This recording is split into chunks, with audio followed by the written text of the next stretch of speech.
Hi, Chris from ECUMaster USA Support. Today we're going to look at how to add a second fuel pump relay activation in the parametric outputs of the EMU Black V2.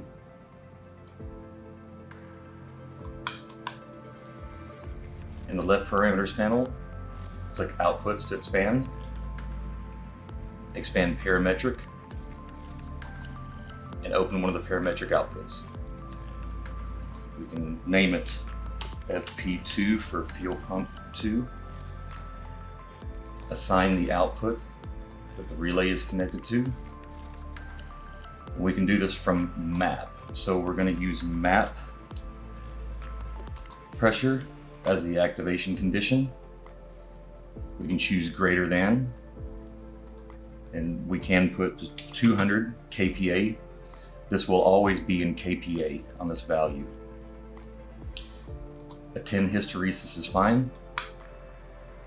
And then you can make permanent and save it.